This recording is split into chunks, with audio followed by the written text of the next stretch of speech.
الحمد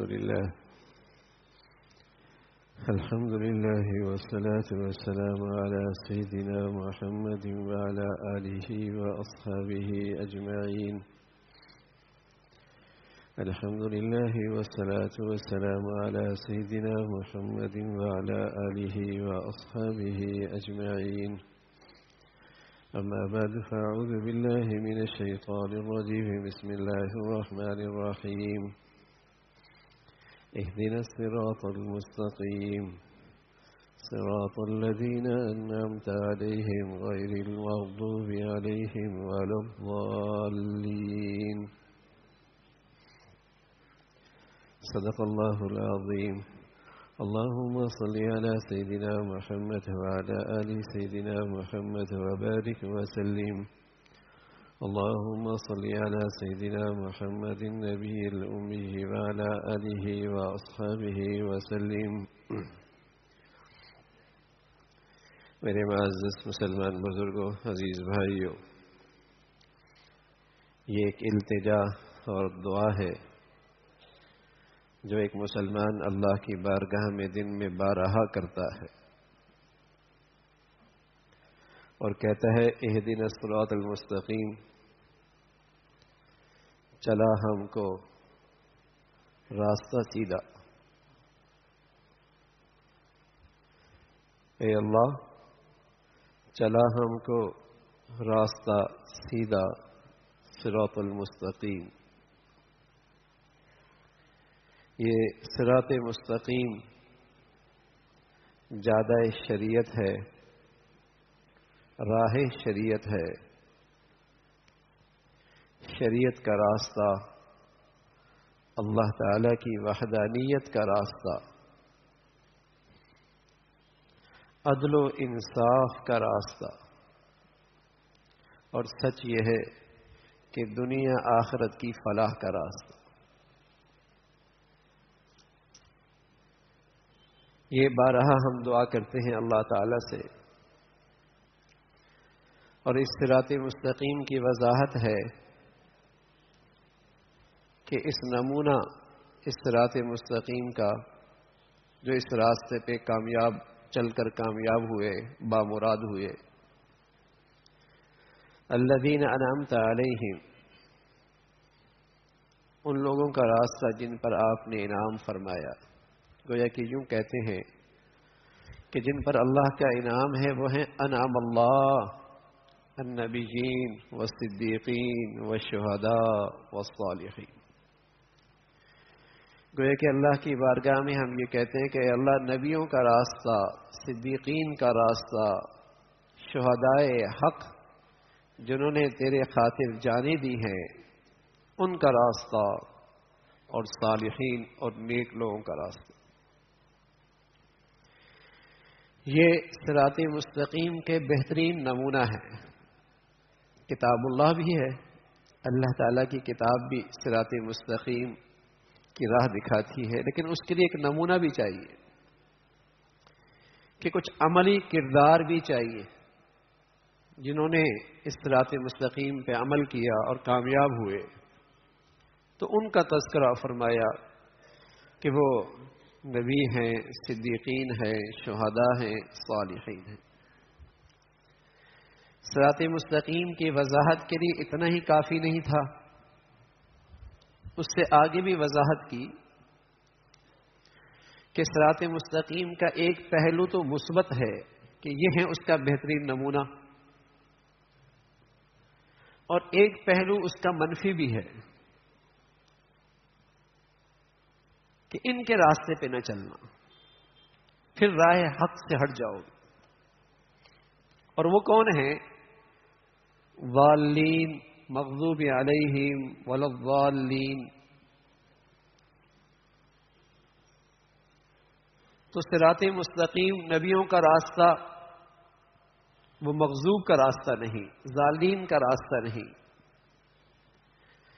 یہ مغضوب اور ضالین کے بہت بڑے جو نمونے ہیں اس دنیا میں وہ یہود و نصارہ ہیں، مشرکین ہیں، یہود و نصارہ ہیں.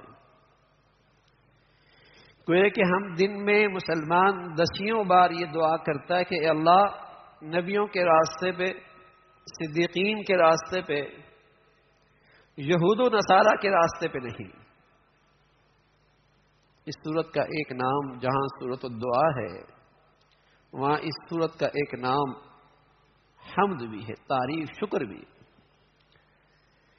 کہ اللہ تعالی نے ہمیں صراط مستقیم عطا فرمایا تو ہم اللہ سے التجا کرتے ہیں کہ ایسا رہتی زندگی تک استقامت بھی اس راہ پہ نصیب فرما۔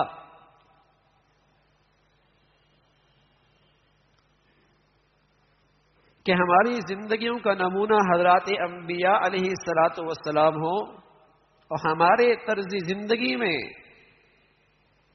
کوئی ایسا شعار جس کا تعلق یہود و نصارہ یا گمراہ لوگوں کی زندگی سے ہے، ہماری زندگی میں وہ کوئی منظر نظر نہ آئے۔ یہ دعا کرتے ہیں۔ جب مشرکین حضور علیہ الصلاۃ والسلام کی خدمت میں آئے اور آ کر کہنے لگے کہ کچھ آپ ہمارے شرکیہ شعار کو قبول کر لیں، کچھ ہم آپ کی توحید کو قبول کر لیتے، درمیان کا راستہ نکالتے،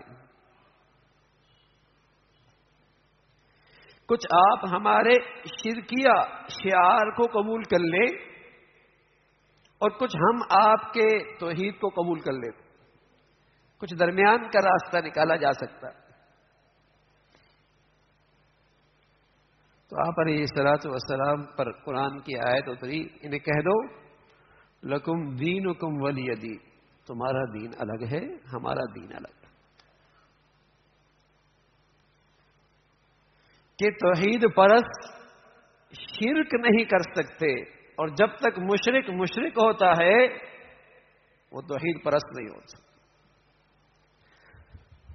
اللہ کی طرف سے پیغام آیا کہ آپ انہیں کہہ دیں کہ قل یا ایھا الکافرون، اے کافرو۔ یہ کیسے ہو سکتا ہے کہ میں توحید پرست ہوں اور تمہارے شرکیہ اقدار اور شعار کو قبول کروں، اور تمہارے لیے یہ ممکن نہیں کہ تم رہو تو شرکیہ زندگی پر اور پھر تم توحید پرست کہلاؤ۔ لکم دینکم ولی دین، تمہارا دین الگ ہے، ہمارا دین الگ۔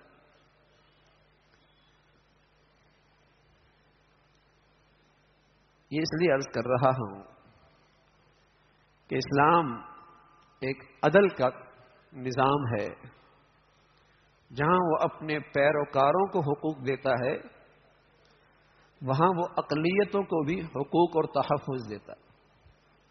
عدل کا قانون۔ لیکن وہ اپنے پیروکاروں کو غیور اور غیرت مند بھی دیکھنا چاہتا ہے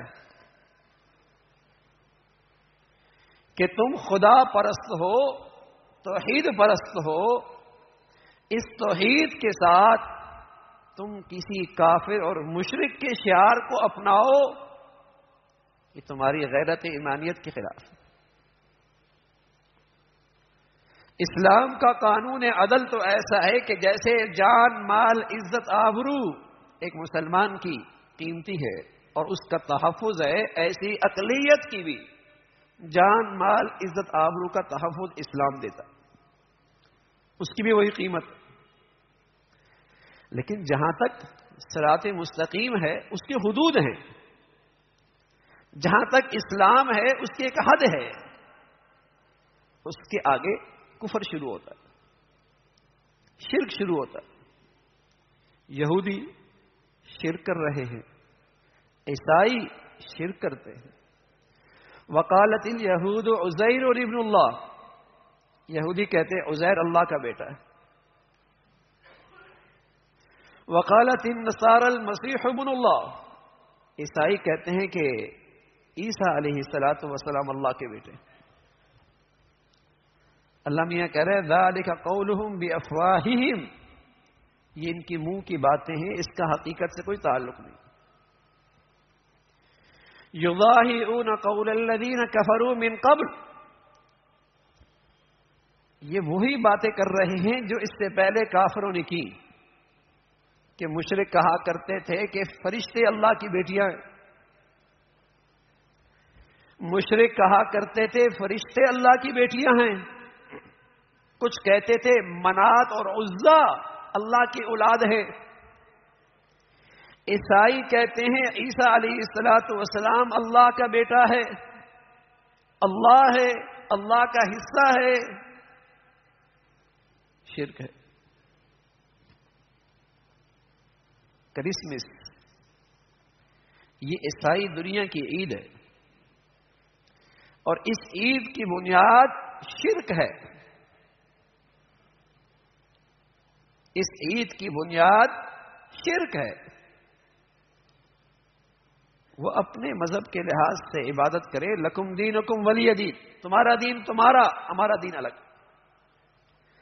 لیکن مسلمان اس شرکیہ موقع پہ انہیں مبارکباد دے یا ان کے اس شرکیہ رسوم میں حصے دار بنے، اسلام اس کو بھی برداشت نہیں کرتا۔ اس کو بھی اسلامی غیرت کے خلاف کہتا ہے۔ وہ تو حضور علیہ الصلوۃ والسلام سے لوگوں نے کہا کچھ آپ ہمارے شرکیہ رسوم کو قبول کیجئے، ہم آپ کی کچھ توحید کو قبول کر لیتے، مل جل کے رہتے۔ فرمانا نا لکم دینکم ولی دین، تمہارا دین ہمارا دین الگ الگ ہے۔ تو چونکہ اس کی بنیاد شرکیہ ہے، وہ حضرت عیسیٰ علیہ السلام کی ولادت پہ خوشی مناتے ہیں اور اس عقیدے کے ساتھ مناتے ہیں کہ وہ اللہ کی اولاد ہے۔ تو ایک مسلمان اللہ کی شان میں اس گستاخی کے ساتھ ان کی اس خوشی میں کیسے شریک ہو سکتا ہے؟ اللہ نہ کرے کوئی آپ کے گھر کے بارے میں یہ کہہ دے کہ اس کے گھر کی عورت کے ہاں اولاد ہوئی، لیکن وہ اولاد اس کے جن سے نہیں ہے، بکری پیدا ہو گئی اس کے پیٹ سے، بلی پیدا ہو گئی اس کے پیٹ سے، دوسری جن سے اس کی اولاد ہو جائے، کتنا بڑا عیب ہے، کتنا بڑا عیب ہے۔ اسی طرح اللہ کی شان میں یہ کہنا کہ عیسیٰ علیہ السلام اللہ کی اولاد ہے، جو عیسائی دنیا کا عقیدہ ہے، یہ اللہ کی شان میں گستاخی ہے۔ مسلمان اس کی اس خوشی میں کیسے شریک ہو سکتا ہے؟ میں عرض کر رہا ہوں اسلام عدل کا قانون ہے، اور اس عدل کے قانون میں جہاں اسلام کے پیروکاروں کی جان مال عزت آبرو کی ضابطے ہیں، وہاں اقلیتوں کی جان مال عزت آبرو کا تحفظ ہے۔ لیکن شرک اور توحید میں فرق ہے۔ کوئی توحید پہ چلتی ہوئی ہے، مسلمان ہوتی ہوئی ہے، شرکیہ رسوم میں شریک نہیں ہو سکتا، وہ علیحدہ چیز ہے۔ ایک ہے رواداری، ایک ہے اچھے اخلاق سے پیش آنا، ایک ہے ہمدردی، ایک ہے کسی مظلوم کی مدد، اور ایک ہے کسی بے دین کی بے دینی کے اندر شریک ہونا، بڑا فرق ہے۔ اسلام اس کی اجازت نہیں دیتا کہ مسلمان ان کے شرکیہ خوشی میں شریک ہو جس کی بنیاد شرک پہ ہے۔ حضرت عیسیٰ علیہ السلام نے خود فرمایا، جب وہ بہت معصوم تھے اور ان کی والدہ پر یہودیوں نے الزام لگایا الیاذ باللہ کہ تیرا بیٹا کیسے ہو گیا، تیرا تو شوہر ہی نہیں ہے، تیری تو شادی ہی نہیں ہوئی۔ حضرت مریم علیہ السلام نے اشارہ کیا کہ اس بچے ہی سے پوچھ لو، تو وہ کہنے لگے بچہ معصوم دودھ پیتا ہوا یہ بولے گا؟ اللہ کا حکم ہے، آج مائی مریم کی عزت اور آبرو اور پاک دامنی اور عفت کا مسئلہ ہے، بچے اس موسم میں بولتے تو نہیں، لیکن تم بولو، اور تم بولو اور اعلان کرو حضرت عیسیٰ علیہ السلام اس بچپن کی اس عمر میں بولتے ہیں اور خوب بولتے ہیں اور کہتے ہیں قال انی عبد اللہ، میں اللہ کا بیٹا نہیں، میں الہ نہیں، میں الہ نہیں، میں اللہ کا بیٹا نہیں، انی عبد اللہ، میں تو اللہ کا بندہ ہوں، میں تو اللہ کا بندہ ہوں۔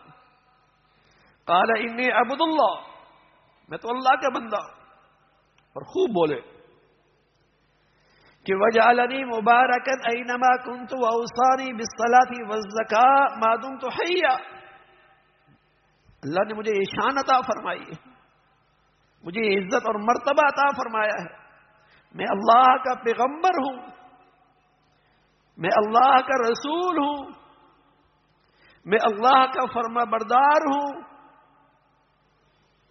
اس انداز سے اپنا تعارف کرایا اور رہتی دنیا تک مسلمانوں کے عقیدے کا تحفظ کیا کہ مسلمانوں کے ہاں عیسیٰ علیہ السلام کی شان ہے، مرتبہ ہے، مقام ہے، عزت ہے، اور اس بنا پر ہے کہ وہ اللہ کے رسول ہیں، وہ اللہ کے رسول ہیں، وہ اللہ کے برگزیدہ بندے ہیں۔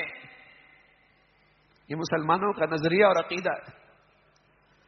تو میرے عزیزو، اللہ تعالی نے ہمیں صراط مستقیم کی دولت دی ہے اور ہمیشہ کی ضرورت ہے کہ ہم اس پر استقامت کی اللہ سے دعا کرتے رہیں، اہدنا الصراط المستقیم،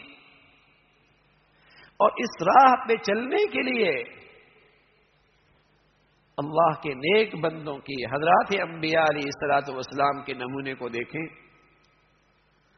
اور اس سے گمراہی سے بچنے کے لیے ہم ہر وہ گمراہ طبقہ جو توحید سے محروم ہے، جو نبی کی شریعت سے محروم ہے، جو رسول اللہ صلی اللہ علیہ وسلم کی رسالت سے محروم ہے، اس سے ہم اجتناب کرتے رہیں تاکہ خاتمہ صراط مستقیم پہ ہو۔ ورنہ یہ دور بڑا فتنے کا ہے، اس لیے کہ آج دنیا میں کفر کا غلبہ ہے، تو آہستہ آہستہ ان کی تہذیب بھی مسلمان معاشرے میں بسی جا رہی ہے، اور جو غلام ذہنیت کے مالک ہوتے ہیں اپنے آقاؤں کو خوش کرنے کے لیے کچھ ایسی حرکتیں کرتے ہیں جس سے اسلام اور اسلام کی طرز زندگی جس کی اجازت نہیں دیتی، جس کی اسلام اور اسلام کی طرز زندگی اجازت نہیں دیتی۔ تو اللہ تعالیٰ نے شریعت اور شریعت محمدی اور اسلام کی صورت میں جو صراط مستقیم عطا فرمائی، اس پہ اللہ کا شکر بھی ادا کرے، اللہ سے اس پہ استقامت بھی مانگے، اور اپنی ذات کو ہر قسم کی گمراہیوں سے دور بھی رکھیں تاکہ اللہ اس پہ خاتمہ نصیب فرمائے۔